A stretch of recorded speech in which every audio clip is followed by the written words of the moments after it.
Solomon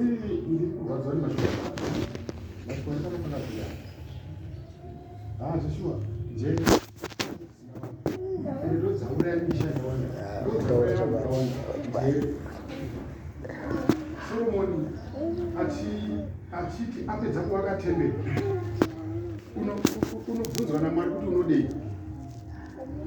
Chaakaziva Solomon ndechekuti mupfuma yese yatingakarira panyika ino, mabhazi nemombe zvinobva munjere. Havonesu? Yes. Saka akakumbira njere nokuda kuziva kuti ndopaiva nepfuma. Haana kuti ndikai mabhazi acho anounzwa ngenjere. Aifanira kutanga aexperience njere nokudzishandisa kuti awane izvi zvese izvi zvatingada. Havonesu? Yes. Havonesu? Amen. Nhasi uno tinotambura mumabasa kuita overtime neovertime. Kamari kanouya hapana zvakanobatsira nekuti baba hamuna njere. Havonesu? Yes. Kutorovha nekuchechi nekuchechi nekuti kuovertime. Asi hapana zvinobatsira. Njere ndo dzauraya vanhu vakawanda, ndo dzauraya makereke, ende dziri kutanga kutori kumusoro kwatiko kumusoro. Hanzi hoho yechiora inotange kumusoro. Havonesu? Kuleadership kumusoro ndo kuri kushaya njere. Zodzika kuzasi zvakazodaro. Njere dzikushaya. Njere ndo dzinoti kana dziri pamunhu mukomana ari kutsvaka kuora, haatsvagi makumbo emusikana.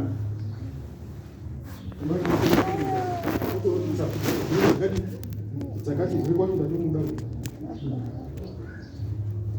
kwakutarisa kutsvuka.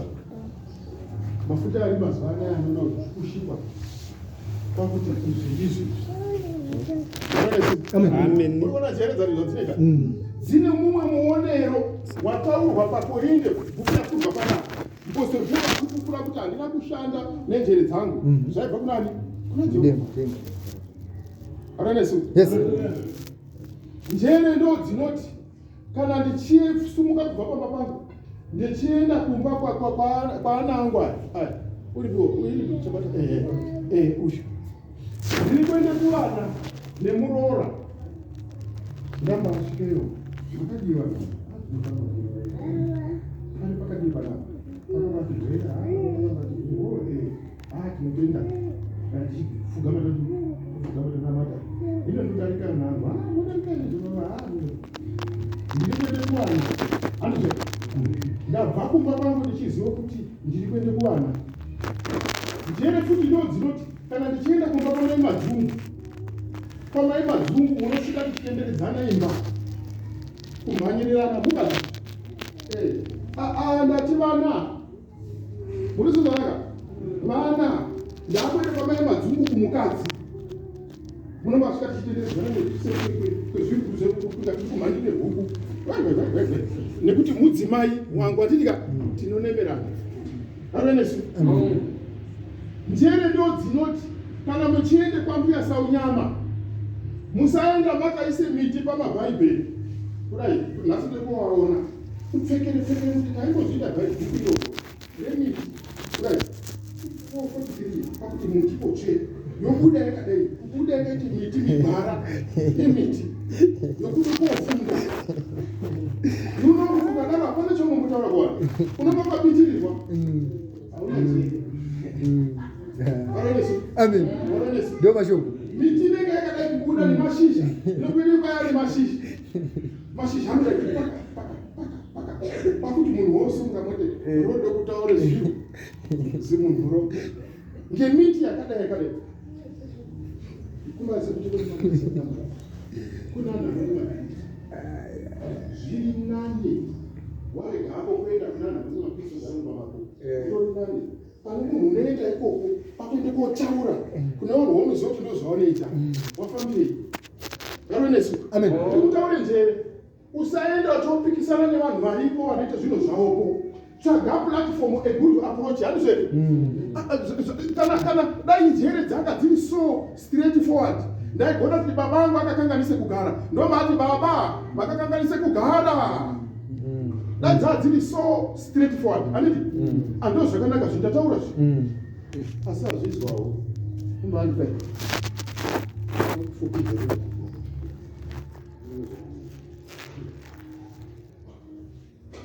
Yes. Handaiverenga nekuti rudo runofukidza zvakawanda. Waendeyo waende nerudo aringa wochifukidze tumwe kwakashata ende zvinofukidzwa ndo zvakashata moti chakashata chingafukidzwa chakashata hachifukidzwi chinoiswa pachena asi chinozofukidzwa nekuti chakatoshata. Saka njere nadzo dzinoda a very good approach. What is njere? Chinombozi njere chii? Dai kwakuri kuchikoro ndokwataitangira taitanga tadefina kuti njere chii. Tombotamba tiri ipopo. Inguva haya inotisiya. Tombodefina kuti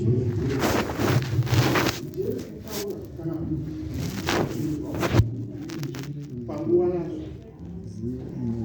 kutaura kana kuita and all kuita zvinhu zvaunofanira kunge uchiita kana kutaura panguva yakafanira. Njere dzinoonekwa papi? Njere dzinoonekwa mumabasa nomukutaura. Njere dzinoonekwa mumabasa nemukutaura. Mabasa aunoita zvaunotaura ndo zvinobudise njere.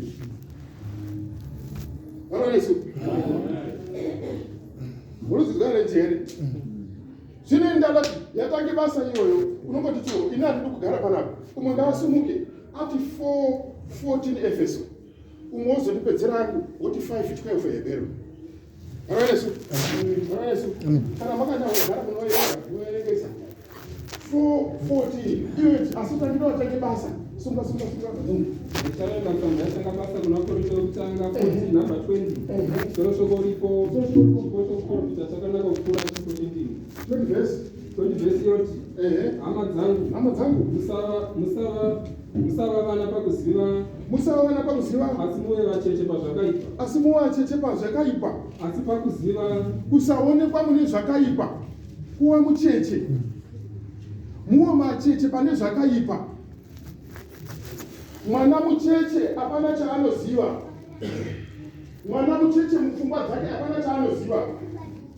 Asi kana angokura waakuziva. Saka zviri kuti imimi mukusaziva mune zvakaipa ivai vacheche. Yes, ndo mashoko. Yes. Utama. Ivai vacheche pazvinhu zvakaipa musatombozviziva. Nokuti mwana mucheche haazivi. Kune vanhu vasingazviiti asi vanozviziva. Yes. Kune vanhu vasingazviiti zvinhu zvakaipa asi imbiru pakuzviziva. Mwana waMwari wamazviro kwazvo haatombozivi zvenyika izvi, unoziva zvinhu zvaMwari bedzi. Yes. Wava mucheche pane zvinhu zvakaipa. Ugari. Ivai vacheche paupfambi. Hanzve kuti unosara wooroorwa waakuziva. Unosara wooroorwa waakuziva. Hauna kuva mucheche pazvinhu zvakaipa izvozvo.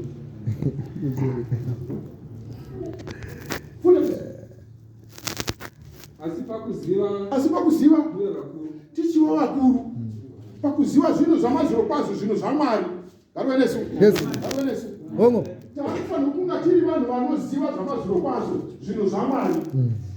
Ngative vakuru mukuziva zvese. Ngative vakuru mukuziva Mwari. Ngative vakuru mukuita kwakanaka. Hazvisi zvenhare kuti kana nhasi toda kuti wandione. Vanondiona nhasi. Hakuni kweiko. Kwaivhangeri nei.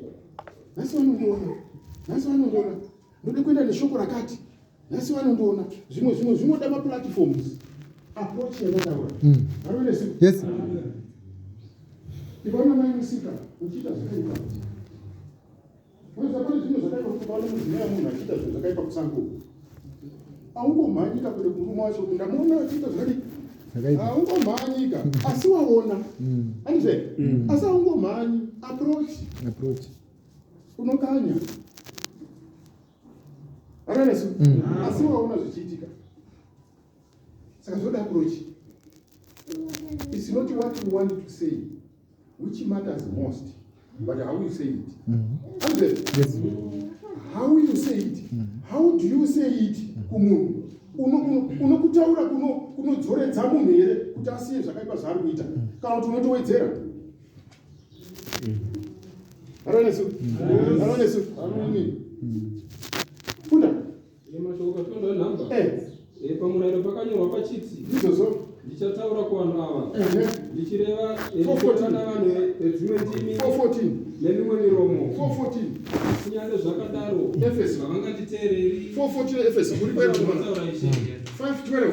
Hebreru. Otsva. Mabhuku acho anoramba achingwerera. Ndakunda kuna maPesalima. Ndozoenda kuna naIsaya. Ndozoenda kuna Genesis. Ndozoenda kuna zvakazarurwa.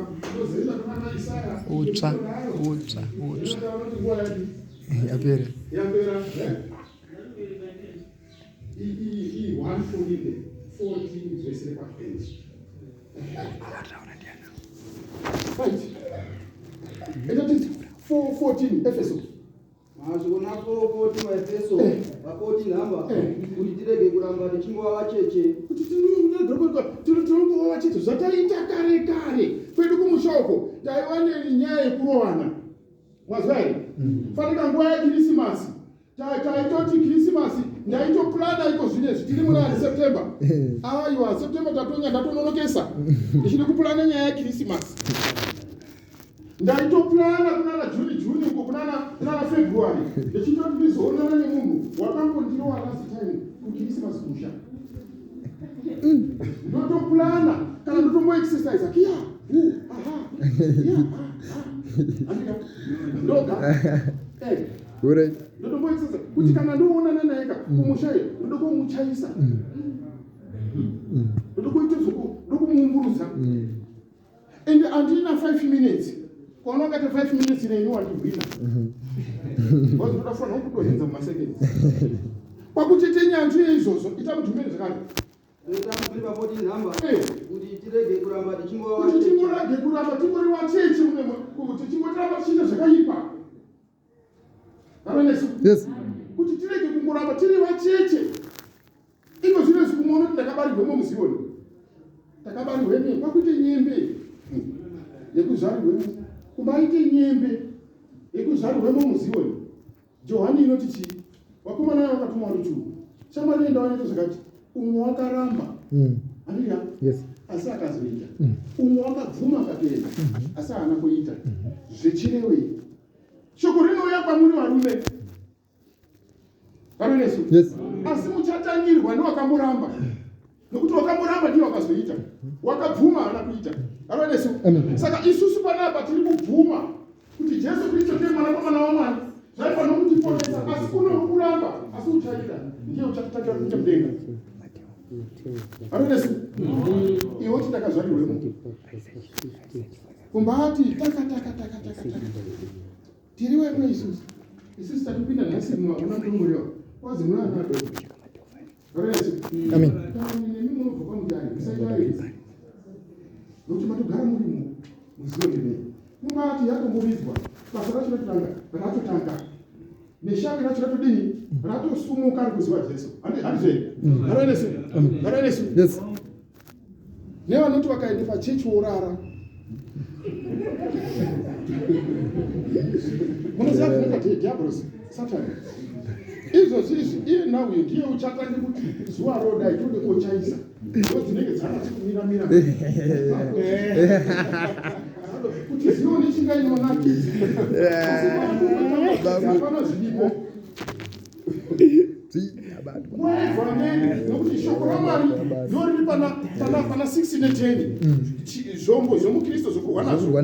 Handizve? Is the word of God. Yes. Saka ndorinofanira kuti rokwaridzwa kudai. Ropinde mukati mehana. Hebrew yoti tembere mumwoyo memunhu. Varonesu. Ndomogara Jesu. Mukaverenga iko kaka ndomaigara zviyo zvesirivheri. Ndozvaigara mutemberi zvaikosha. Ndo makugara Jesu. Amen. Ndo shoko ratinofanira kuparidzira. Sorry. Ndinozivana hedu. Amen. Waparidzi tikaona zvinoparidzika. Ndo patinotororera ipapo. Nokuti tisina kutaura nini? Right. Uripo here. Itatisi. Pa 14. Pa14. Tirege kuramba tichingova cheche. Tichizununguswa nokudzimba nemhepo ipi neipi yokudzidzisa nokunyengera kwavanhu. Kundoti zvandouya mukati menyika ino kuti uri muZioni, uri muGagadhiya, uri madzibaba, uri Jekenisheni, uri AFM, uri chii hazvitombozikanwi. Zidutu rinondofamba mukati menyika ino ndiro raunondoenda naro. Pane chimwe chishiri chatinoziva chinoti mhepo ichidai. Amene kuti chinozogumepi nekuti inozoti mhepo inombaenda. Asi kana mhepo ichizotenderera chodzokazve nemhepo. Chinombaenda nemhepo iyoyo. Kumati icho chinonyanya kunakirwa kana chichiende kuri kuende mhepo nekuti achichadai zvayo chinenge chakabadai kuti chichiende chakadaro zviri kunakidza ndika kuri kuende mhepo ikweyo ndokuti pachine. Kune mawaves ari mukati menyika ino madutu ambotaurwa ndimafuta. Jesu akanga arimo muchikepe, wadzidzi woshupika kwauye dutu, asi havana kuziva kuti wana Jesu muponesi. Garwe nesu. Yes. Jesu uri mukati memba menyu muchechi muno. Saka imi zvamunoti pakamboitwa hadzi pane unoona uri padaina. Wadzimai ndimuna ari kuziva vanhu vanoona. Pane uri padaina unoona koma. Mwaendeye kwake. Munoziziva here kuti the word shoko rinocontaminate pfungwa. You go. At the end of the day, pfungwa dzako kadzinowa contaminated. Kuti uchaziva kuti Zioni yamazvino kwazvo uchasi wacontaminatwa. Amen. Contamination yepfungwa. Matutu angu ichamudhumeni panowazo. Itaudhumeni pa 14. Kuti tirege kuramba tichingova cheche. Kuramba tichingova cheche. Tichizununguswa nokudzimba nemhepo ipi. Kunozungunusa ngatimire semuzamba kwena ngatimire semuzamba kwena unori asi uchizomuka asi watsvene mudai. Kutozvisimbisa pachivi kuti ngandimire semuzamba kwena ndombodonhambishana ndichidi.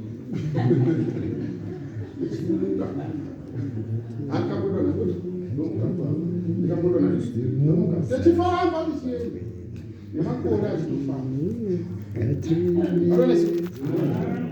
Haniso mukristu kumbaamira David odai one vhesi rekwa 1 David odi one vhesi rekwa 1 munhu wakanaka wakafanana nemunhu wakasimwa pahova dzemvura. Handise une mashizha awo hadi unotobaziva nguva kuti hino kwane imwe muyu yakubare mauyu muna aniko ameno mwedzi wacho. Zakaresu pane imwe mishuma indakabati idza dzishishuma idzi mweyachina ndaone dzimwe shuma kuna September shuma dzinoita nguva iko handi dzinoita ipo papa tichingobva muna August ndizo nguva pachando Story iko izvi. iko zvine zvinoziva kuti kune matawa lights mamwe iko zvine matawa lights. Matawa lights zoti anobata nesystem yekuti kukaka kwarinozi daylight switch handiti. Matawa lights anobata nesystem yekuti kwakungoti tsva kungoti 6 kadhakinesi kakangoti tawa light rotrigger handiti. Iko zvine na 12 midday rimwe tawa light kuti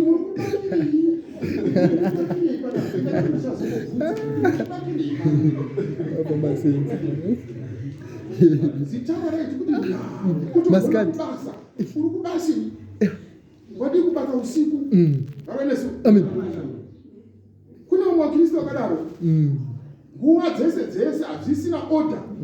Indakati Zioni rinovarume rakuda kumbodzikamiswa. Zioni rashata. Yes. Zioni rashata wamusika. Zioni rakuda kumbodzikamiswa so. Rashata rakupupira so kuramba chingopupira. Ameno wakuridze ngoma imwe izvenzi. Kuti imwe yangu imini kwakutambe ngoma yakadaro imini wagwisi. Ndakona kwakure soya mu. Ndabizwa ngoku.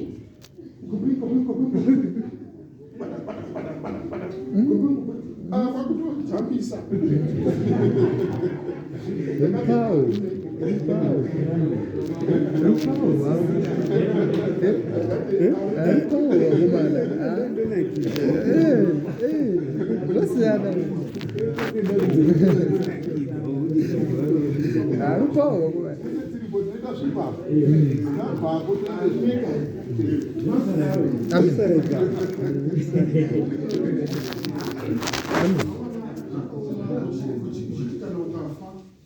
basi munhu anga aine covid amana zvakaoma isi takajaira kuti nodiyo toitawo nebody viewing ameno marume aya mazihovhorosi aya kukura kwemwiri yacho here kuti mazihovhorosi ana kwete zvokutamba nemunhu chitunha chine covid kumaito kungakura semha avanesu uri mukristu unozoraswa seizvozvo nezendo zvidei ngokuti zviro zvisina maturo handizvo zivo rakuda kudzikamiswa varume zivo ndoshoko guru randiri naro varikuziva zivo rakuda kudzikamiswa ngatidzikamise zivo timbona tikudzoka papozisheni zivo dziriko dzakadai dzakadai asi zivo nerakuda kudzikana zvoitwa amadambi azvisina kutamira zvakanaka varikuziva handizve zivo nerakuda kudzikamiswa aimwe ndiri kuona vakomana ndokamadzuni madziri mukutanga makanaka handiti madziri anoita pane pamurikuidza panatsoaasi zviri kuita musaita zvinoita zvinoita zvese hapana kwatiri kuenda unoziva mwoto ukawanda pahari kukwata sadza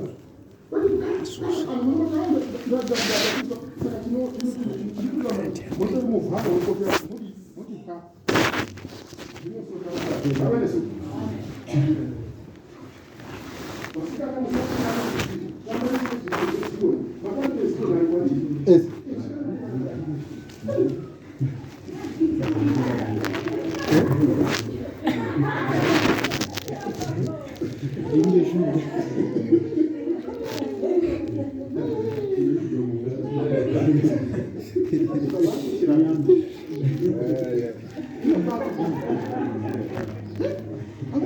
pane zvinoka zvatinongoonawo nemaziso edu handiti kanonesu pane zvimwe zvinongoonekwawo nemaziso kuti zvakashanda zvimwe zvinozokawo mweya waprofita vanouya asi zvimwe zvinokwaaa ili hazvisi zvodai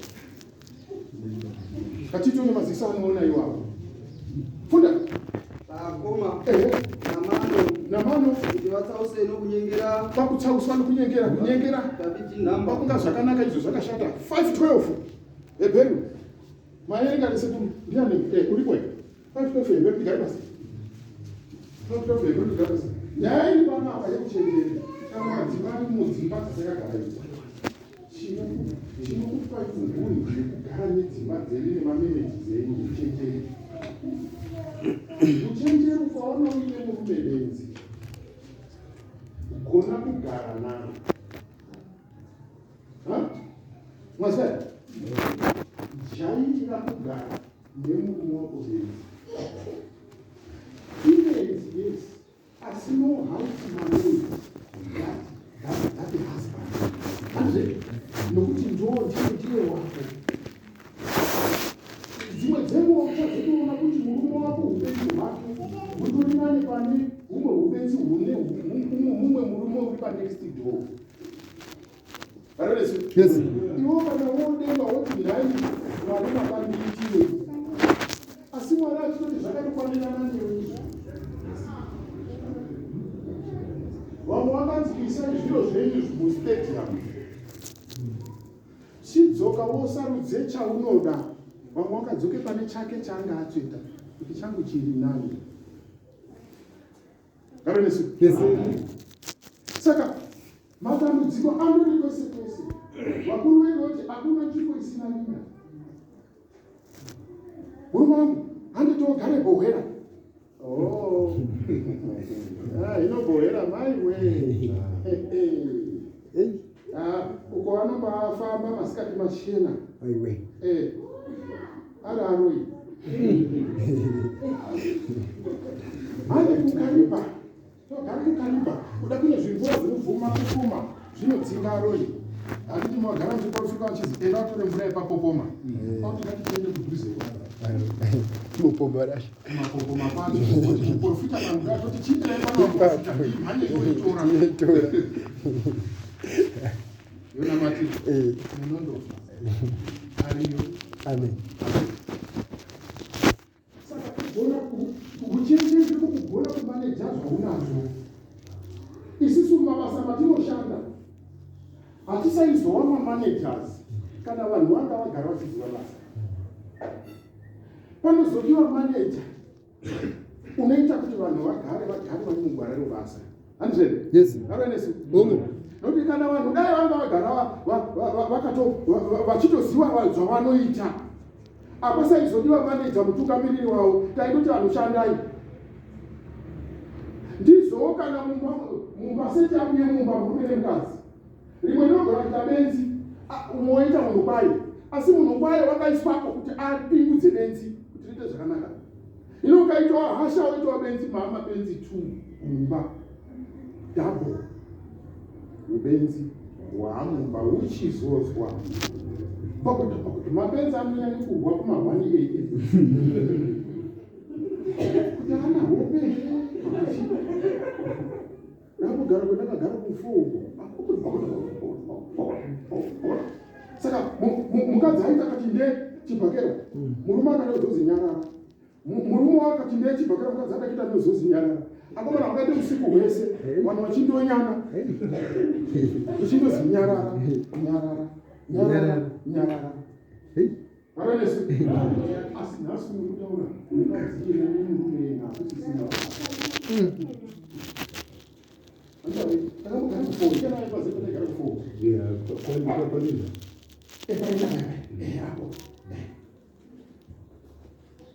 handichatauri mazita ikazitaura hamadzima akafa aronesu saka uchenjeri hunodiwa manje kuti kana umwe wako asina kuita zvakanaka chimupingudza ende uchenjeri hunodiwa hunokuumirirwa kuna Mwari aronesu munotona Mwari kuti mugowe uchenjeri ende uchenjeri hauna munhu wemwiri munoziva ere kuti varume vakagara ipapapo muri vakuru vamakore asi pajere tuna vanokukurira aronesu pajere pakufunga zvecheche chaiti chechi inombwa sei chechi inorwana sei toita sei panapa zvinhu zvatoomera umwe uchenjeri hunobva muri vadiki pakuchenjeri aronesu ndo zvakaita uchenjeri handi maioneka 2 ne1 dzaFilipi Kristo mutungamiri wepakuzvininipisa ndakazwa ndochikumutswa iye ainongova mukuru kumudiki ndobanikwa aplaya mukuru kumudiki ava kuzvininipisa panapa kuzvininipisa panapa kwete uyu kuzvininipisa panapa zvatorana aronesu funa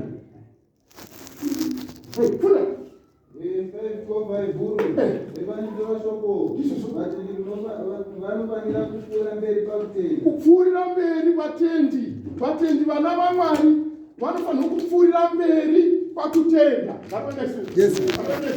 kupfuurira mberi pakutenda iyo inobata futi necontinuous improvements dzemucheche neunhu hwako kana paimoti vachakata kwakunoedza kumatirikuoso akuna akafika nguva izvo zvichiro yako chise muhomwe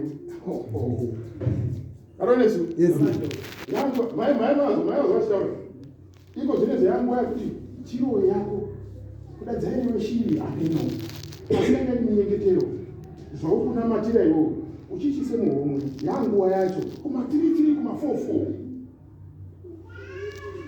saka kuziva Mwari ngakufane at individual level kuti kana vamutongorera nemhuri yenyu ukabva makachenjera kumbai ndozoita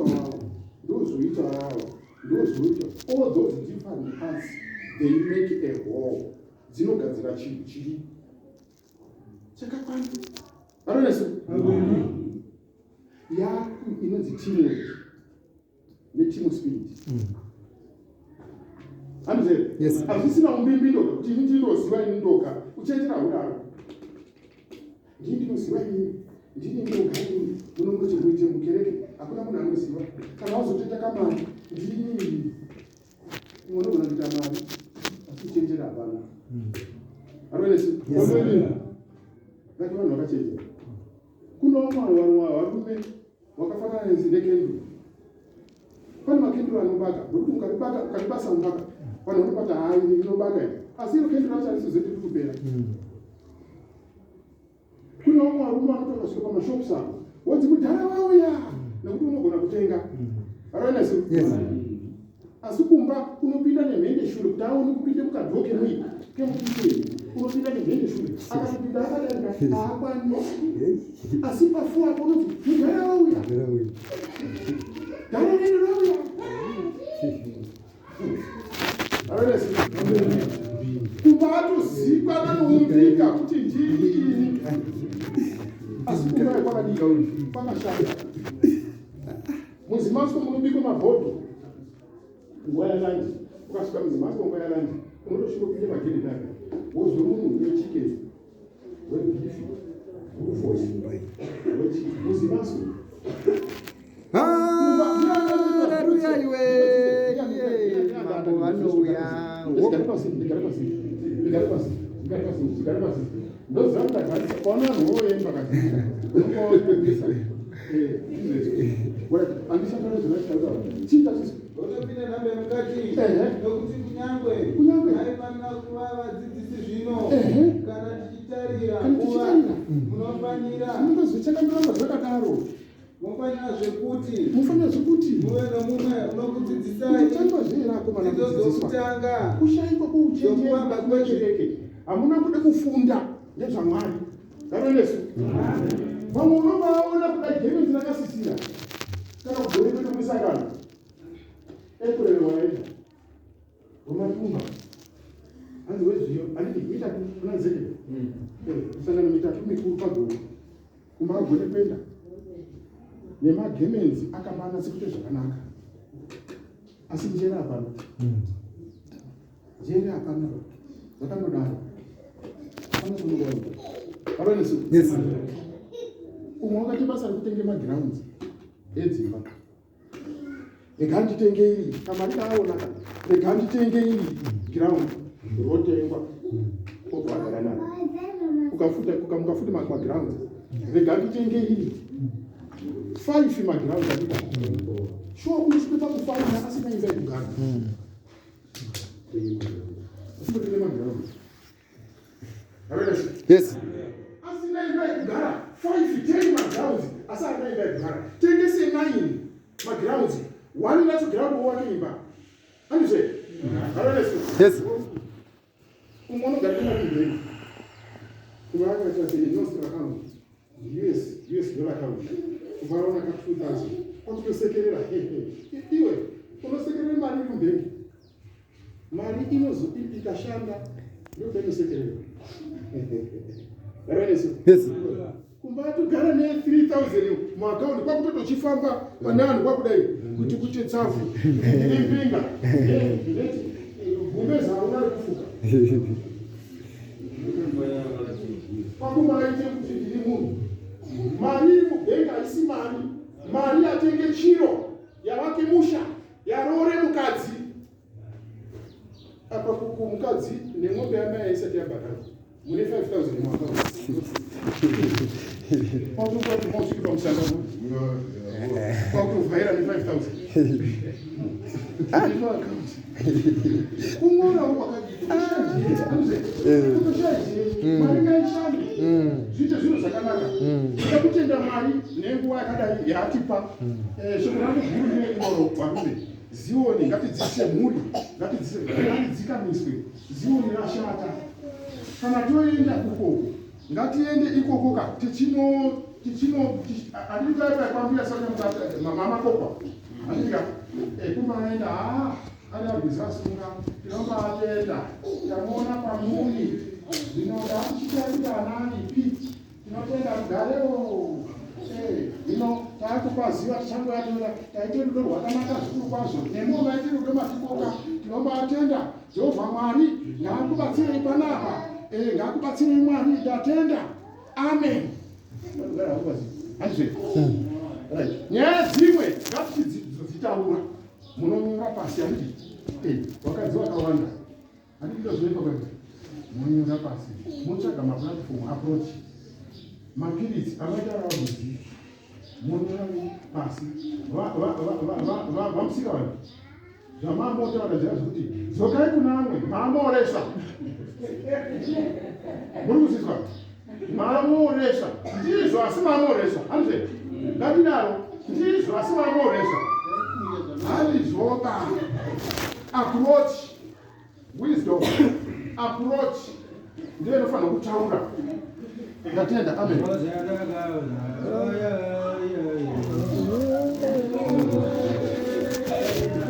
Mambo